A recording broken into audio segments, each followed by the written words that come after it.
नमस्कार साथियों, मैं आज आप लोगों से मिलवाने जा रहा हूँ बनारस मुगल सराय के चंदौली जिले के रहने वाले और समाज के वरिष्ठ समाज सेवी श्री दाताराम बिंद जी से, जिन्होंने फूलन देवी के रिहाई के समय से और पहले से समाज को एकजुट करने और तमाम सामाजिक संगठनों में आते जाते और संघर्ष करते रहे। तो इनसे आप लोगों को मिलवाता हूं, क्या रहा इनके जीवन का, सामाजिक जीवन का अनुभव। आप अंकल जी अपना परिचय बताते हुए। मेरा नाम दाताराम बिंद, ग्राम खरगीपुर, पोस्ट लौदा, ब्लॉक नियामताबाद, जनपद चंदौली का मैं रहने वाला हूँ। और मैं शुरू से ही जब विद्यार्थी जीवन था तो मैं कांग्रेस से मिला करता था और कांग्रेस में उसका सदस्य, प्राथमिक सदस्य भी रहा और प्रदेश कांग्रेस कमेटी का मेंबर भी हुआ। स्वर्गीय इंदिरा गांधी जी जब जिंदा रही तो 3 बार मेरी मिलाई भी हुई और समाज की दैनिक स्थिति को देखते हुए, ध्यान में रखते हुए मैंने उनसे मांग पत्र भी दिया कि हमारे समाज की आर्थिक, सामाजिक, राजनीतिक, शैक्षणिक योग्यताओं से हमारा समाज पिछड़ चुका है, इनको आरक्षण की व्यवस्था दे करके समाज में ऊपर उठाने का काम किया जाए। इंदिरा गांधी तैयार भी थी। उस समय हमारे सांसद सुधाकर पांडे जी भी थे।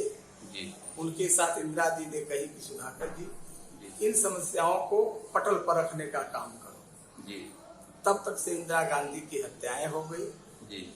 पुनः राजीव गांधी आए। राजीव गांधी तक मेरे संपर्क रहे और मैं समाज को एकत्रित करने के लिए 20 पॉइंट्स प्रोग्राम, विसूत्री कार्यक्रम कांग्रेस का चलाया गया था।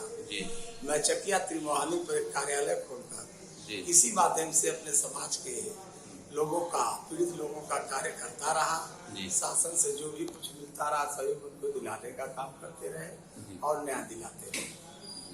साथ साथ आज हमारे समाज में विभिन्न दल बना करके, संगठित होकर के समाज के आरक्षण के मुद्दा को लेकर के लड़ रहे हैं।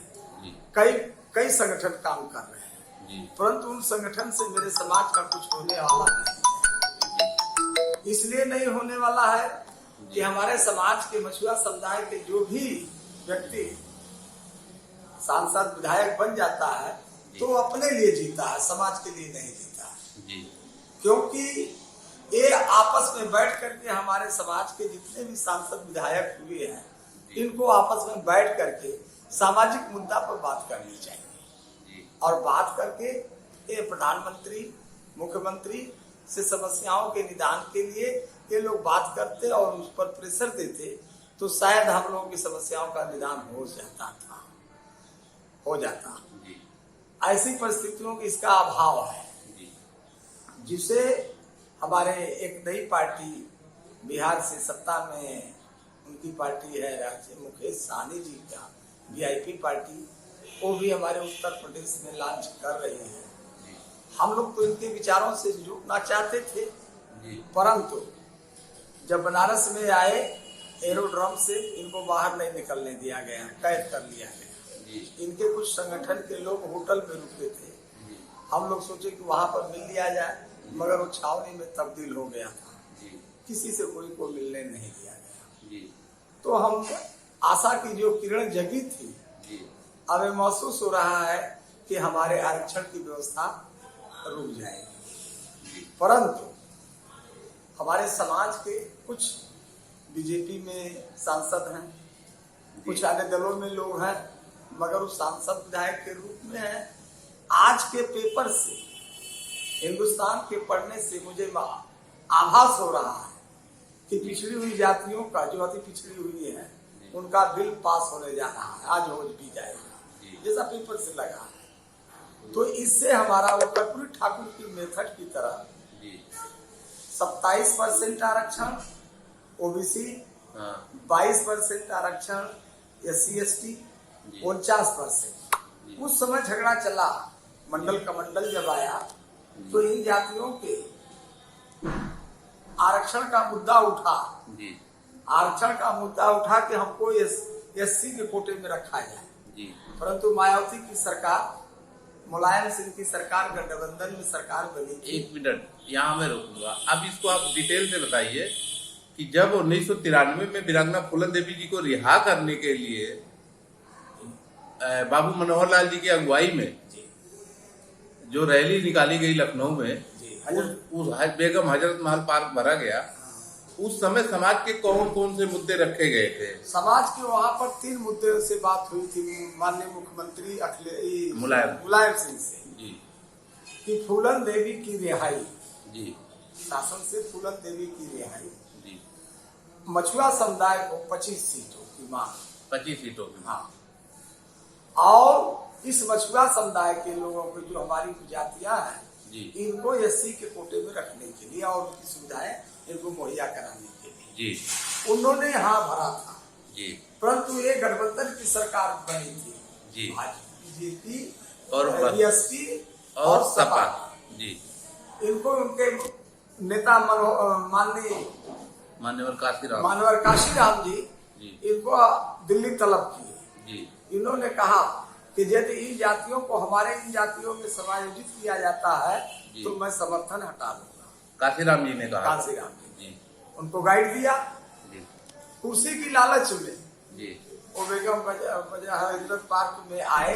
जौनपुर, आजमगढ़, गोरखपुर, बलिया, मिर्जापुर, मुगल सराय, चंदौली से हम लोग काफी संख्या में भीड़ में वहां गए थे कि हम लोग को कुछ मिलने वाला है जी।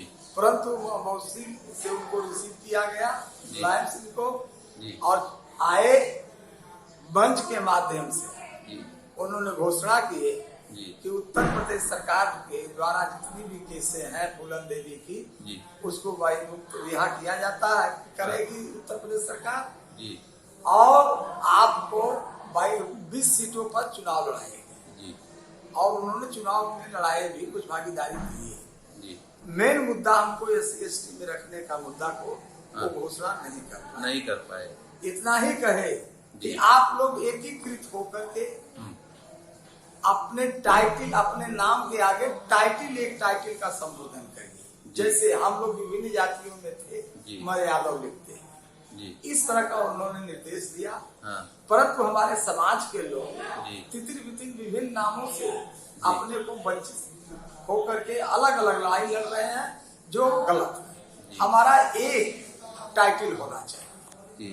हमारे समाज के बुद्धिजीवी लोग जो राजनीतिक लोग हैं बैठ करके आपस में विचार विमर्श कर करके एक टाइटल का निर्माण कर दें तो हमको किसी को कहने की जरूरत नहीं पड़ेगी। हम काफी से काफी संख्या में हमारा संबोधन होगा और हम पूरे हिंदुस्तान में हम सबसे भारी पड़ेंगे। अभी आपको क्या लगता है कि अनुसूचित वाला अगर हमें फिर भी कोई सरकार अगर करती है तो ये बसपा के लोग जो पहले से अनुसूचित का लाभ ले रहे हैं दलित भाई ये हमारा विरोध करेंगे?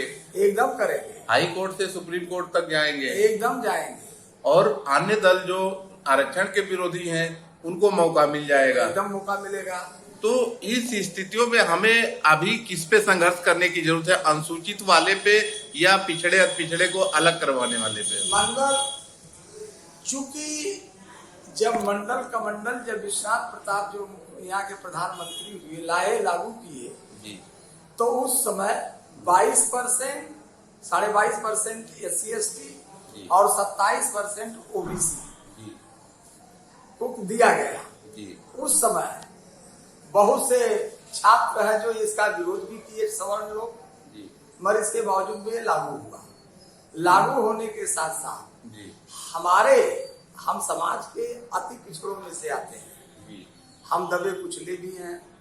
हमारी आर्थिक, सामाजिक, राजनीतिक, शैक्षणिक सारी योग्यताओं में हम पिछड़ चुके हैं। तो इन परिस्थितियों में हम विवाद में न जाएं क्योंकि सुप्रीम कोर्ट ने एक आदेश दिया था कि 50% से एवं आरक्षण नहीं किया जा सकता है। तो हमारे लिए जो SC और ST की बात करते हैं कि हमको दिलाने की जो बात करते हैं निराधार गलत है।